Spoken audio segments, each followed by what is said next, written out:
En el programa de hoy conversamos con una de las voces más sólidas en materia de seguridad, inteligencia estratégica y fortalecimiento institucional en México. Con más de 2 décadas de trayectoria en el servicio público, ha ocupado cargos de alta responsabilidad en la Policía Federal, en la Presidencia de la República y como titular del Secretariado Ejecutivo del Sistema Estatal de Seguridad Pública de Guanajuato, además de colaborar en el Senado de la República y en la Secretaría de Educación Pública. Es doctoranda en Derechos Humanos por la Universidad de Guanajuato. Cuenta con maestría en el Tecnológico de Monterrey y una sólida formación especializada en inteligencia, criminología, seguridad nacional y mando policial, con estudios en instituciones como el CIDE, el INACIPE, la CEMAR y la SEDENA. Fue la primera mujer civil en el ámbito de la seguridad en México en contar con formación ejecutiva en el INSEAD y en Harvard. Es reconocida a nivel nacional e internacional, creadora de programas para el liderazgo de mujeres policías y hoy consultora y conferencista en transformación institucional. Hoy con nosotros, Sofía Agüed. Muy querida Sofía Agüed, me da mucho gusto saludarte este día y preguntarte, ¿y tú cómo estás? Pues estoy contenta porque yo creo que no puede haber otra forma de vivir y de existir. Siempre hay retos, siempre hay circunstancias, pero creo que la actitud es la que te permite salir avante. El día, porque como a todos, a mí también me ha pasado, el día que te diga estoy mal o estoy triste, si es para que nos preocupemos. Entonces, siempre mi respuesta va a ser estoy bien. Muchas Bueno, gracias. qué bueno, Sofía, pues me da mucho gusto saludarte y sin lugar a dudas, sobre todo comentarle a nuestro auditorio que tú eres un especialista en análisis de riesgo, en prevención del delito, eres especialista en comunicación institucional en contextos complejos, has ocupado responsabilidades estratégicas dentro del servicio público y también has participado en la construcción de políticas y estrategias orientadas a fortalecer la confianza en la ciudadanía. También lo voy a decir coloquialmente, Sofía, eres una mujer policía de profesión y de convicción. Y eso me hace buscarte el día de hoy para conversar, sobre todo para preguntarte de inicio, desde tu experiencia, ¿cuál es el principal problema estructural que hoy enfrenta la seguridad pública en México? Sabemos que hay falta de recursos, sabemos que hay oportunidades en la gestión, pero también sabemos que hay ausencia de planeación a largo plazo. Déjame saber si por ahí es donde podemos construir esta conversación. Tú lo dijiste, Julio, de una manera muy sutil, la ausencia de planeación a largo plazo. Yo te diría que ya con todo lo que me ha tocado ver, vivir, sufrir, padecer e intentar construir, te puedo decir que uno de los principales obstáculos para la construcción de la seguridad en este país es la política. Y lo digo claramente. ¿Por qué la política? Porque se ha hecho de la seguridad un uso político. ¿Cuántas veces hemos escuchado a personas que participan, ya sea como legisladores, legisladoras, líderes partidistas, hablar que si una estrategia, y así utilizan la palabra, estrategia de seguridad sirve o no sirve, ¿no? Que si hay que desaparecer o reconstruir instituciones o armar una nueva. La realidad es que primero es muy complejo hablar de una palabra como estrategia de seguridad. A veces pareciera ser que se imaginan un tablero en el que hay que mover una pieza de aquí para allá y que es tan sencillo como eso cuando la realidad es que te lo digo con toda franqueza, humildad y sinceridad, yo entre más conozco los temas de seguridad, más humilde me vuelvo, porque entiendo que hay muchas vertientes, hay muchos modelos internacionales de cuales hay que aprender. Está relacionado mucho con la ciencia del comportamiento, por ejemplo, está relacionado mucho con los temas sociales, antropológicos, entonces no hay fórmulas mágicas en materia de seguridad.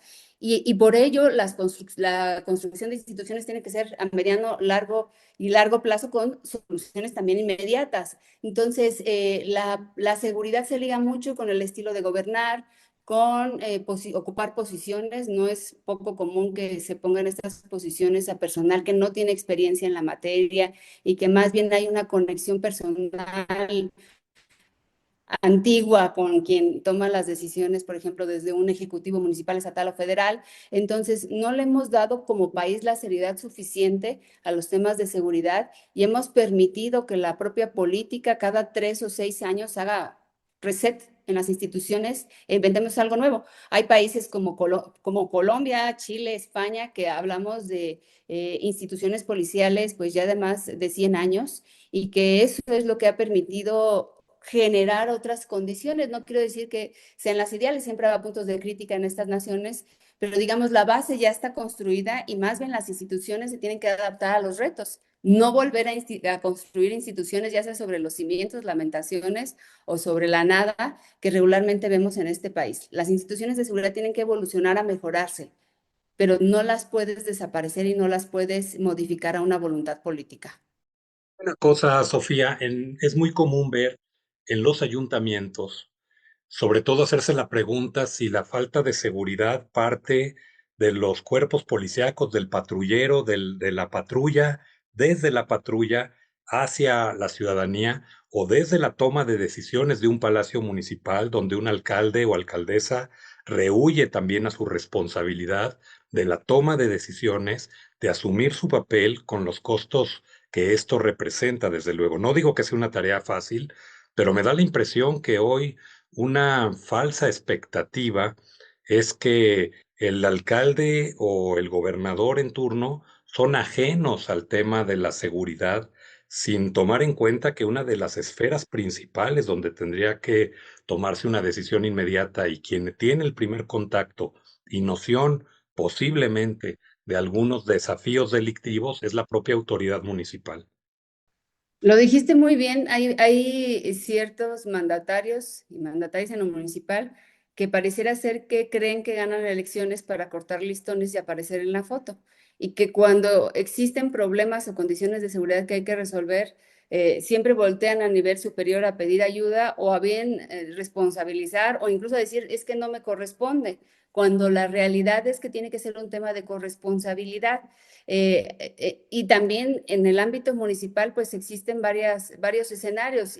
Desde este alcalde, por ejemplo, que nunca creyó que el tema de seguridad era tan fuerte o tan crudo como lo está enfrentando y que prefiere hacerse de un lado. Pero también en el escenario del México actual, también hay alcaldes y alcaldesas que tienen conexiones con organizaciones delictivas. Entonces, en cualquiera de los dos escenarios, y aquí incluyo la indiferencia, indolencia, ignorancia y complicidad, quienes más sufren son las policías municipales.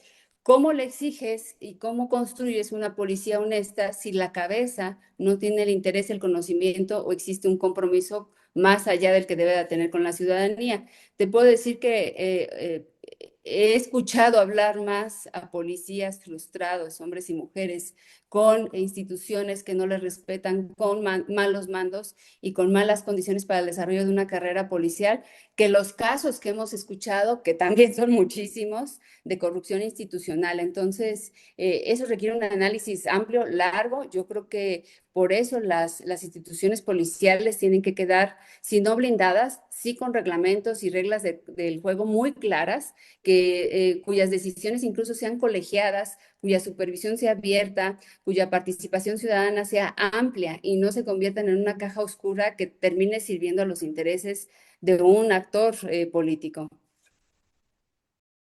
¿Cómo se reconstruye la credibilidad institucional hacia las fuerzas de seguridad cuando la desconfianza hacia la autoridad se convierte prácticamente en política pública? Es que irónicamente, Julio, perdonando la expresión, al perro más flaco es al que se le cargan las pulgas, ¿no? Lo que hay en policías es una, pues, intrínseca falta de oportunidad de expresarse bajo un esquema de supuesta disciplina, ¿no? ¿Cuántos? Te voy a poner algunos ejemplos. Mientras, por ejemplo, el ejército tiene cabilderos y ha llegado a tener incluso representantes en las cámaras donde se legislan y se toman decisiones, o no tenemos ningún policía, hombre o mujer, que llegue a la mesa donde se toman decisiones. No hay su participación ni siquiera en la toma de opinión en la construcción de políticas públicas. Todo lo deciden o asesores o lo deciden legisladores, legisladoras que con lo que ven de afuera deciden. Y entonces es muy fácil criminalizar y muy fácil desgastar. Y aquí te comparto algo muy personal. Cuando yo trabajaba en la federación y el discurso era que las policías municipales estaban hechas un desastre, que eran corruptas, pues desde la federación es fácil juzgarlas, desde la federación es muy fácil trasladarles gran parte de la culpa, pero cuando llegas al municipio y comprendes el tema de sueldos, comprendes el tema de liderazgos, comprendes que no hay un tema de carrera policial con continuidad, comprendes que viven en el mismo entorno incluso que los criminales, que probablemente hasta eran sus compañeros en la primaria, te das cuenta que y que no hay ninguna autoridad que les respalde. Alguien a quien yo conozco dijo hace poco, sí, hoy me pides que sea completamente transparente, pero ¿dónde estabas tú hace unos años cuando vinieron y amenazaron a mi familia? Esto no es una justificación, por supuesto, pero te hace comprender las necesidades y las realidades de las policías municipales, que además son las más necesarias, porque son las que están al nivel de la ciudadanía, a nivel de tierra, a nivel de piso, a nivel de la necesidad diaria, lo mismo de encontrar un niño que se extravía en un parque que atender un reporte de robo o detener un ladrón. Entonces, son las que tendríamos que tener más apapachadas, sin que eso exima a los otros niveles de gobierno, pero sí a las más cuidadas, porque a final de cuentas, estas policías son las que sí interactúan con nuestros hijos, a las que sí tendríamos que nosotros decirles a las niñas y niños, acude a ellas en caso de que exista alguna eventualidad, algún problema, y no generar, por el contrario, la política del miedo, que es como lo hemos venido haciendo. Y tú hablabas del desprestigio o de la mala percepción. Está desde las leyes. Primero, si como policía tú te acusan de un delito, y aunque resultes inocente, no puedes ser reintegrado en una excepción constitucional a tu trabajo. Ya saliste. Y otro tema, México es de los pocos países que aplica exámenes de control y confianza, en donde te sientan en un polígrafo, etcétera, y te preguntan hasta qué comiste ayer y quién pagó la comida y quiénes son tus amigos y demás. En un análisis que creo que es necesario, tengo varias observaciones en las que no estoy de acuerdo, pero en el que a mí me encantaría que participaran políticos y políticas para ver si sus acreditaciones en tema de confianza y patrimonio y salud mental, pues realmente son las correctas para tomar decisiones sobre la policía. Tanta lo que dices porque fíjate lo que son las cosas y lo injusto del caso. Sometemos a un juicio muy severo al hombre o mujer policía o hombre o mujer de las Fuerzas Armadas, en cuanto a su credibilidad, en cuanto a su trayectoria, honorabilidad, pero no al político. Yo te puedo apostar que si hacemos un concurso para someter a gente de las Fuerzas Armadas o policías versus la clase política, te podría decir que de la clase política reprobarían más el polígrafo que los propios integrantes de las Fuerzas Armadas y de la seguridad pública. Y te voy a decir también cuál creo que es el problema. Es un problema cívico, es un problema de integridad, de honestidad, de valores. Te voy a explicar por qué, bajo mi punto de vista, digo esto, Sofía. Antes el profesor de la ciudad, el banquero, el cura, o el padrecito, el cura, el religioso, merecían el respeto de la ciudadanía. Esta deformación en valores y en cultura cívica, nos ha hecho ahora desconfiar absolutamente todos de todos. Pareciera que en México la obligación de un ciudadano es ser policía del policía. Es un tema trágico. Y ahorita que decías que la niña o el niño se acerquen a un policía, pues hoy en día es impensable. Antes también, y de una vez repaso la clase política o pseudo clase política. Antes también un diputado, un senador, un gobernador, un presidente municipal, un presidente de la República tenían el respeto de la ciudadanía. Hoy es impensable y se debe mucho a esta trayectoria de hechos. Sí, que es el punto en el que llegamos y es un círculo desastroso porque no es virtuoso, en el que podríamos comprender muchas de las decisiones de las y los policías. Primera, voy a hablar incluso hasta desde el reclutamiento. Si tú te fijas, en muchas ciudades ponen como principal atractivo el sueldo.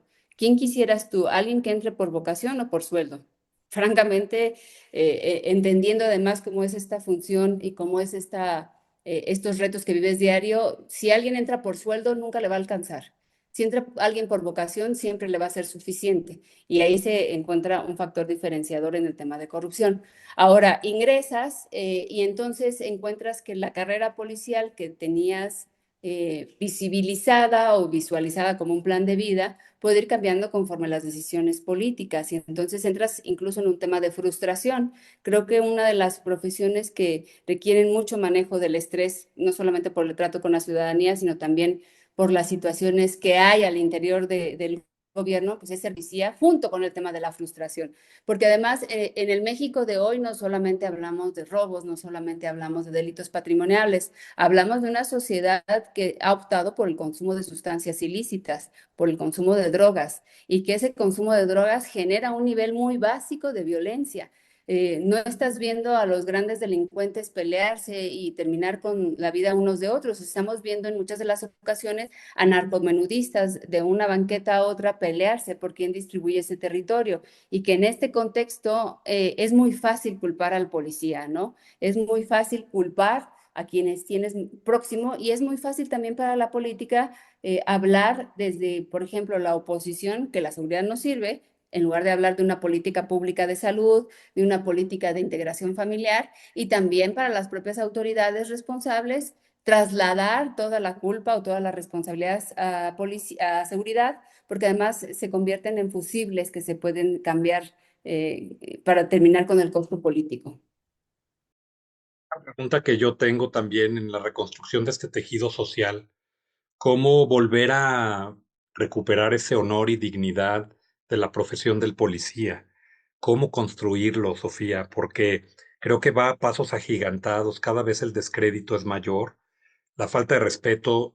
Yo cuando veo a una persona que puede cachetear a una persona de las Fuerzas Armadas o un ciudadano que puede agredir a un policía de tránsito y que todo el mundo lo sube a las redes como una gran hazaña, un gran TikTok del momento, Lady Golpiza, Lady Lord Influencia, no sé qué.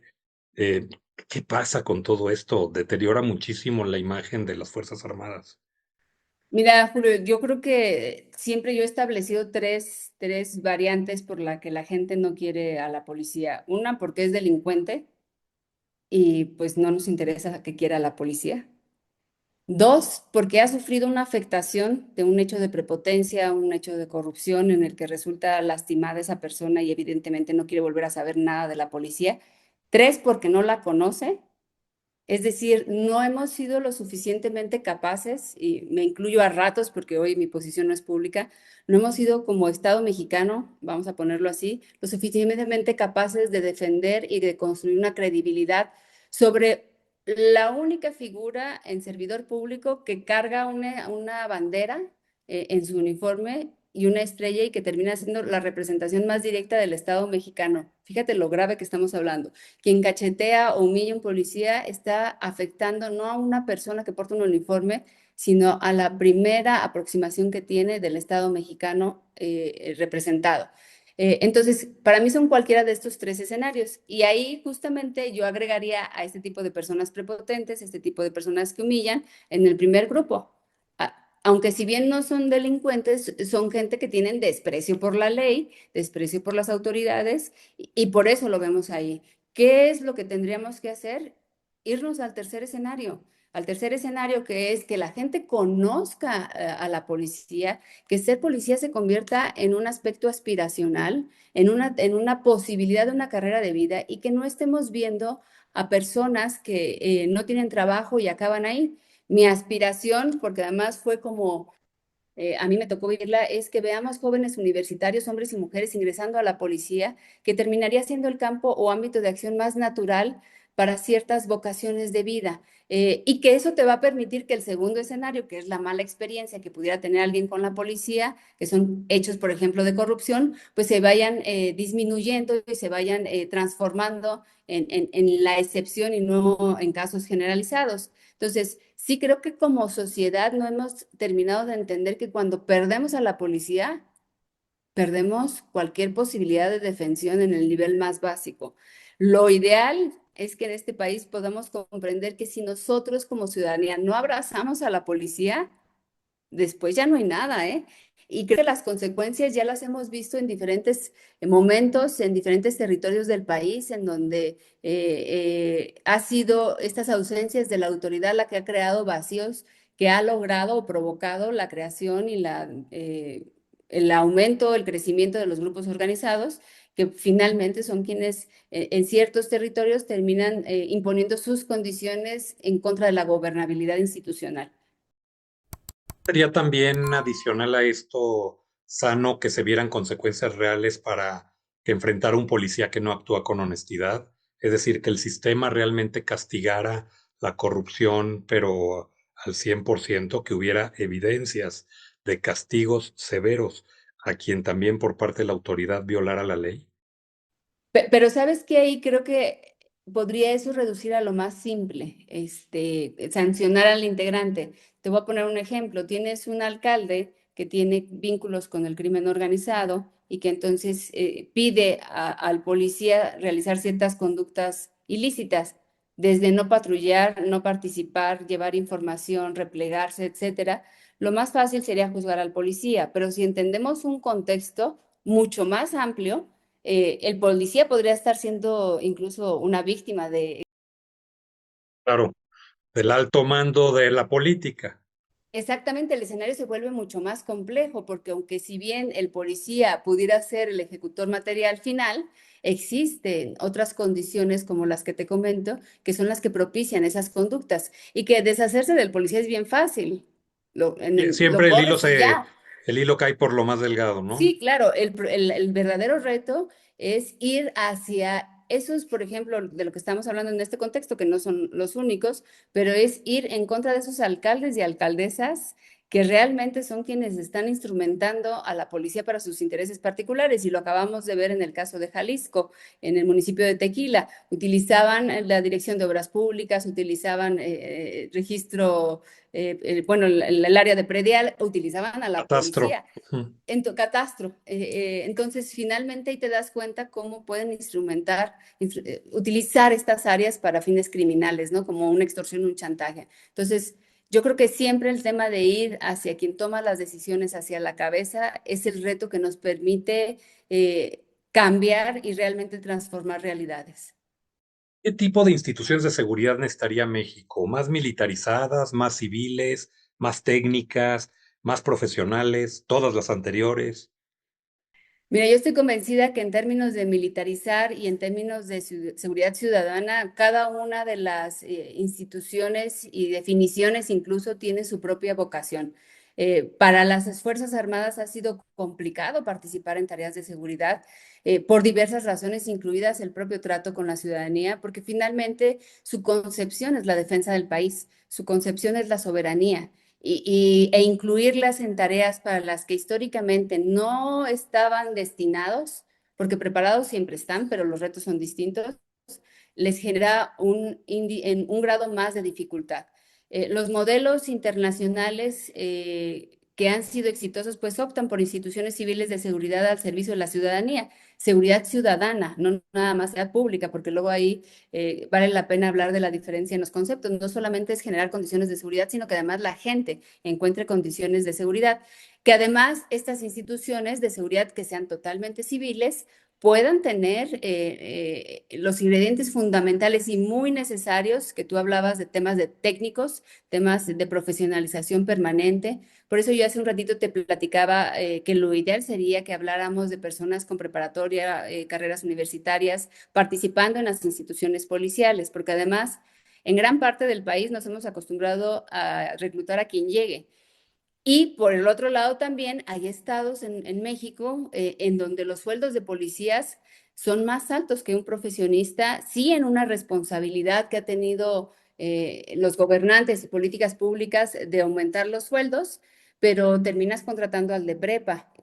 Digo, un caso muy concreto, tienes un abogado que al salir de la carrera está ganando 10,000 pesos y tienes a alguien con prepa que ingresa a la policía ganando 18,000 pesos, pues yo creo que más bien es afinar o generar esta coincidencia entre los perfiles que requieres y cómo le llego a ese joven universitario para que no digas, yo sí estudié, ¿cómo voy a ser policía? No, pues al contrario, porque si estudiaste es por lo que te necesitamos en la policía. Necesitamos que las detenciones puedan ser apegadas a derecho, que no solamente sea por una falta administrativa, sino que se le pueda configurar un delito, que por ejemplo aquella persona que estudia psicología encuentre por ejemplo, en la atención a violencia intrafamiliar un área de oportunidad natural. Quien estudia criminología también puede encontrar su campo natural de acción a la policía. Yo te puedo decir que para mí eso hubiera sido el sueño dorado cuando yo estudié, poder estudiar criminología y después ingresar a una policía. Hay quienes le tuvimos que dar muchas más vueltas para acabar en el lugar que queríamos, cuando hoy las condiciones de oferta académica y la mejora de los cuerpos policiales, porque también hay que decirlo, sí estamos en un momento difícil, pero no estamos peor que hace 50 años o que en los años 80. A veces la tendencia del ser humano es a pensar que el escenario de ellos es una catástrofe, pero digamos, al menos hoy tenemos mejores sueldos, hoy tenemos mejores condiciones para la participación ciudadana, tenemos mejor equipamiento, pero también los retos han cambiado. En los años 50, 80, el tema del narcomenudeo no ofrecía los retos, no presentaba los retos que hoy ofrece.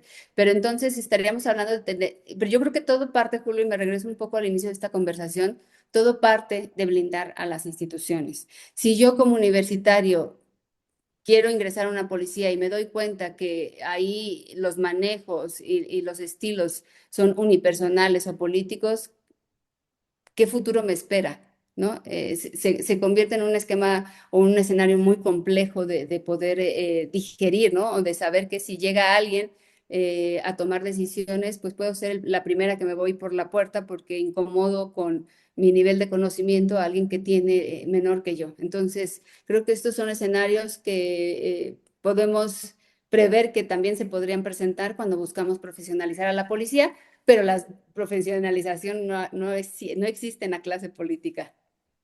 Y fíjate que me llevas a pensar en dos cosas. Y yo creo que seguramente tú también en algún momento, por tu capacidad, por tu preparación, por ser mujer en el año que ingresaste a la policía, que no son los tiempos actuales, estoy hablando de, te ves sumamente joven, pero estoy hablando de una carrera muy larga, de mucho tiempo.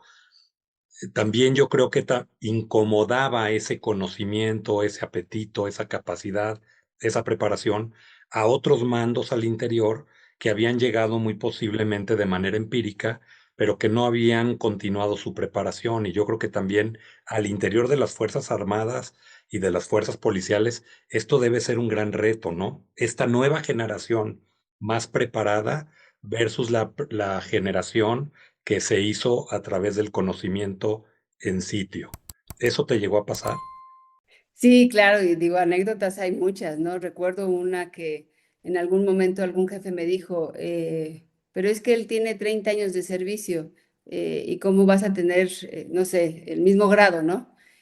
Y mi respuesta fue sí y no, en esos 30 años de servicio no se preocupó por tener una licenciatura y su trabajo básico y primario ha sido arriba de una patrulla, que no lo demerito, pero que también tienes que evolucionar como policía. Mientras yo estaba, ahora sí que durmiendo pocas horas por hacer la maestría y con un nivel de experiencia en escenarios complicados, ¿no? Por ejemplo, a veces, y que esto ocurre de repente cuando comparas también instituciones civiles con instituciones militares.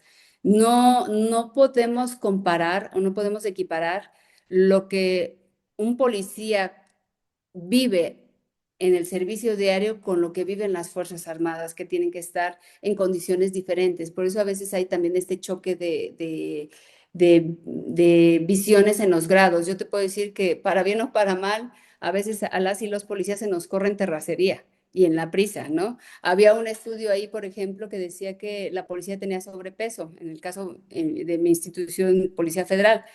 Y yo decía, claro que vamos a tener sobrepeso si dormimos 5 horas, ¿no? Y que si acaso tú te quieres hacer ejercicio, lo tienes que integrar aparte de tu vida personal, no forma parte del servicio.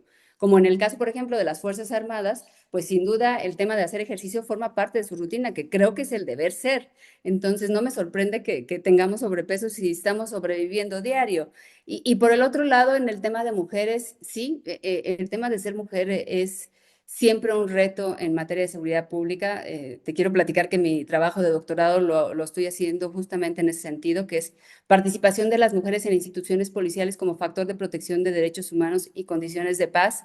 Y cada dato que encuentro, cada realidad, cada incluso antecedente histórico en lo internacional y en lo nacional que encuentro, eh, a veces es doloroso. Primero, comprender que las mismas tareas asistenciales y de cuidado de menores, etcétera, que se nos ha asignado culturalmente, en muchas de las ocasiones se repite en la participación de las mujeres en la policía, ¿no? Secretarias, asistentes, te toca el tema de prevención, te toca la unidad de género, o sea, mujeres atendiendo mujeres, entonces se acota y no se da la oportunidad de seguirse capacitando, sin entender que la gravedad de que no existan mujeres, no solamente en posiciones claves, sino también en posiciones de mando, nos condena como sociedad a seguir tomando las mismas decisiones en materia de seguridad. Se disminuyen las posibilidades de mediación, se disminuyen las posibilidades de detectar señales de alerta, por ejemplo, en casos de violencia que posiblemente y tristemente han terminado en feminicidios. Se disminuye la confianza ciudadana, porque eso también es un factor clave en la participación de las mujeres como factor de confianza a la ciudadanía. Entonces, sí va en detrimento de nosotras. Habíamos logrado un buen avance hasta antes de 2018, pero justamente con el tema del cambio de esquema de seguridad, y hay que decirlo también, de militarización de las instituciones civiles de seguridad, muchos de los aspectos positivos se trasladaron también a estas instituciones, pero también aspectos históricos heredados. Las mujeres en el ejército mexicano, hasta apenas durante la presidencia de Felipe Calderón, pudieron ingresar a escuelas diferentes a enfermería y odontología, es decir, estaban condenadas también a tareas de cuidado, pero no a entrar a las otras escuelas del ejército. Y eso ha provocado pues que el día de hoy hablemos de una o dos generalas, que además no sabemos si les tenemos que decir general o generala. Curiosamente, hasta en el tema del lenguaje, la duda es mucha, ¿no? Yo he conocido algunas de ellas que además merecen todo mi respeto y mi admiración, porque sé que no Claro. les ha sido fácil.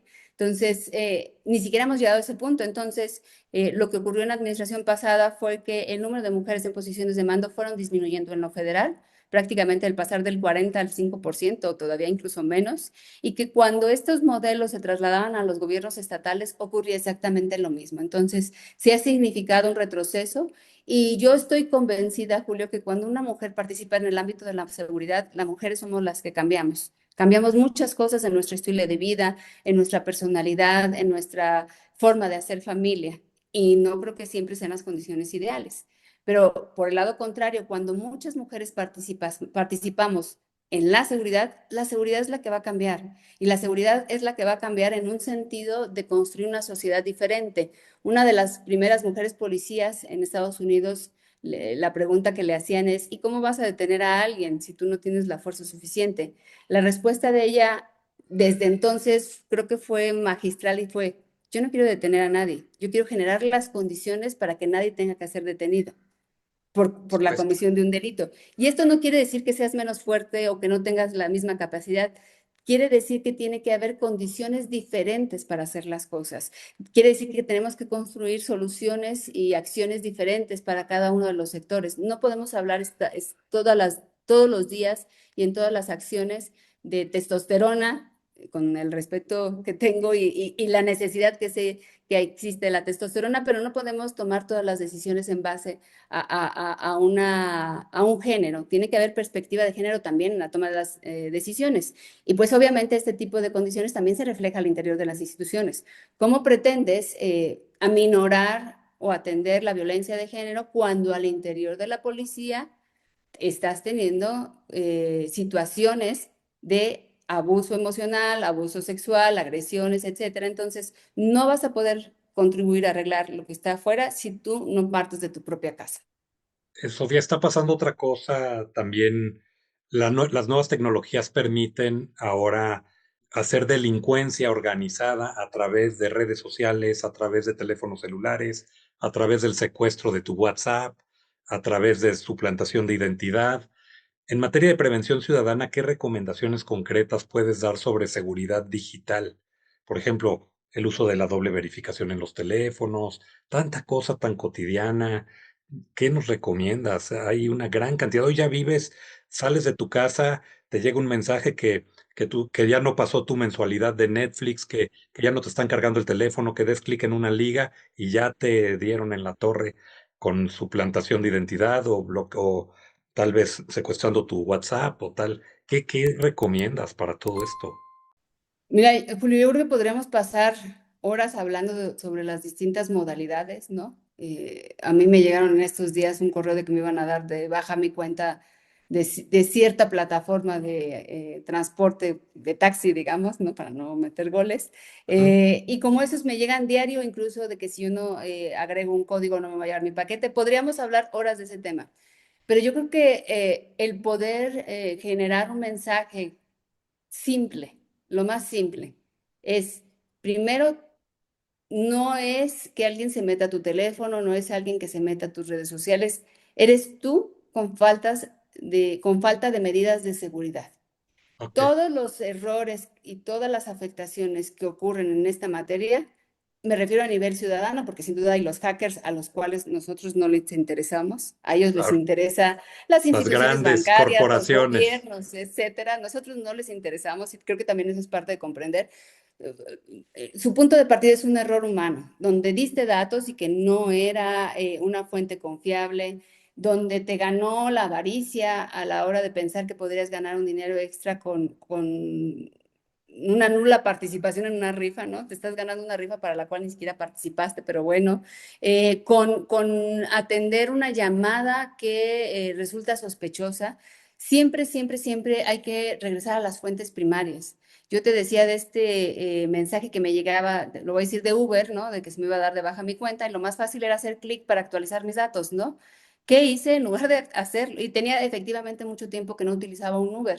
Entonces, podría tener un sentido común o un sentido de que me iban a dar de baja la cuenta porque no lo usaba, pero a la vez, ¿qué plataforma te da de baja una cuenta? Ahora, ¿qué hice? Me fui a la fuente primaria, me fui a mi aplicación de Uber y vi que todo estaba funcionando bien, que entendí que era una suplantación y que lo que tienes que hacer también para evitar la entrada de mensajes que pudieran generarte esta desconfianza, pues también deshabilitar el spam, también reportar los correos, también generar tus propias condiciones para que tus entradas sean menores.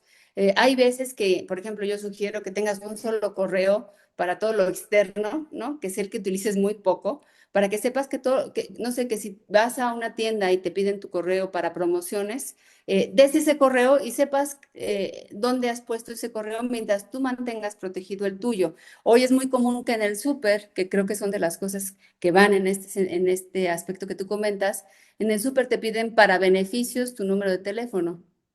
¿Para qué le tendrías que estar dando tu número de teléfono a alguien que ni siquiera te enseña un aviso de privacidad y no te dice para qué lo va a utilizar realmente? Solamente te dice que para beneficios. Estas bases de datos en muchos de los casos están comprometidas y es el punto de partida para la extorsión y para otro tipo de fraudes, porque además toman direcciones a lo mejor antiguas, toman direcciones nuevas. Te marcan, te ponen llamadas en espera, es decir, han sofisticado no la forma de hackearte, porque insisto, nosotros no les interesamos, lo que han sofisticado es la forma de engañarte. Cuando recibes esta llamada, antes de acceder a cualquier cosa, mejor marca tu banco. Siempre hay que devolver la llamada o siempre hay que ir a la fuente de origen para poder comprobar la veracidad de lo que te están planteando. Nadie te va a venir a salvar la vida, nadie te va a regalar dinero, nadie te va a decir, si no apachurras este botón, si no haces clic aquí, tu cuenta desaparece. Tampoco ocurre en ese tipo de circunstancias. Ya se nos acabó el tiempo, pero hay un tema que me urge preguntarte. Ante los acontecimientos recientes de violencia excesiva por grupos delincuenciales, porque han capturado un líder o por la razón que sea, se han visto afectadas algunas vialidades en los estados, las carreteras, las ciudades, la quema de algunos negocios, tal. Dame tres recomendaciones básicas ante momentos de esa situación. Las del sentido común son las lógicas, resguárdate, no salgas, tal. ¿Hay algo más que podamos hacer, además de no difundir correos que no estén verificados o videos que sean falsos y que no tengan sentido? ¿Cómo hacer para evitar un poco eso? Y antes, cuando menos les costaba más trabajo encontrar una imagen de otro país, hoy con la inteligencia artificial la haces en 3 segundos en tu teléfono. Y yo creo que aquí, Julio, las recomendaciones que yo podría dar no solamente son a la ciudadanía, sino también a los gobiernos. Igual de importante es el control territorial en la calle que el control de la información. Y por el otro lado, no podemos ceder a un miedo que a veces, aunque si bien tiene elementos, termina siendo injustificado. En estos días vimos ciudades desoladas ante una autoridad que se le hacía más fácil mandar a la gente a su casa en lugar de explicar las condiciones reales de gobernabilidad y de afectaciones.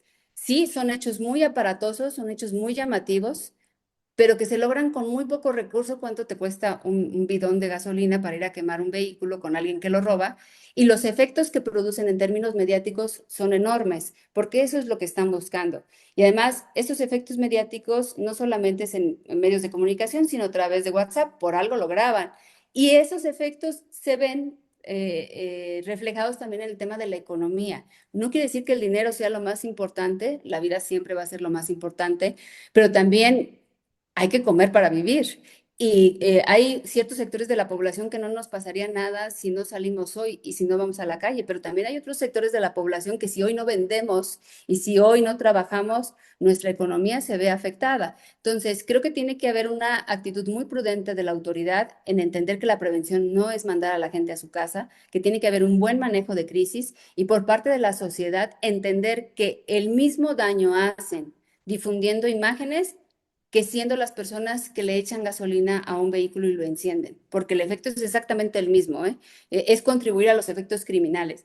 Y sobre todo tener la convicción de que el Estado mexicano, a veces, aunque no nos guste, no nos simpatice quien está en la silla presidencial o en la silla de un gobierno estatal, siempre va a ser más fuerte que los criminales, porque podemos y debemos de tener la convicción de que hay servidores públicos, hombres y mujeres, que se van a morir en la raya por defender las libertades ciudadanas. Hemos visto además muchas versiones de desconfianza hacia la autoridad, algunas justificadas por términos históricos, pero yo creo que también es tiempo de cerrar filas, es tiempo de darnos un voto de confianza y entender que el enemigo no está entre nosotros, está ahí enfrente y es el que nos está extorsionando y es el que está envenenando niños, niñas y el que está, y jóvenes también, y también adultos. Y es el que está tomando parte de nuestra vida para moldearla a sus fines criminales. Y cierro diciéndote esto, hay ciudades que vimos más cerradas hoy que en la pandemia, cuando realmente había un daño y una posibilidad real. Y te voy a decir que la única diferencia entre esa ocasión y esta es la información, porque hay ciudades en donde y territorios en donde no existía la posibilidad realmente de un daño y la medida que se tomó fue extrema en detrimento de las libertades ciudadanas. Mira, pues muchas gracias. Tienes un enfoque técnico, claridad, tienes firmeza, te has convertido en un referente en la interpretación de fenómenos vinculados al crimen organizado y a la cultura de la legalidad. La verdad que siempre tu claridad me ha sorprendido. Tienes mi admiración, mi respeto.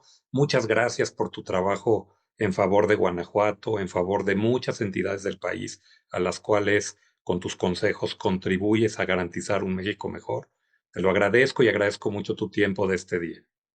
Y yo te agradezco a ti, Julio, este tipo de espacios. Sé que la comunicación te apasiona y reconozco que además, más allá de lo que has avanzado y las posiciones tan importantes que has alcanzado, sigas haciendo de tu pasión esta forma de conectarnos a las personas en algo que nos interesa a todos. Así que te lo agradezco muchísimo y de corazón, con mi admiración y respeto.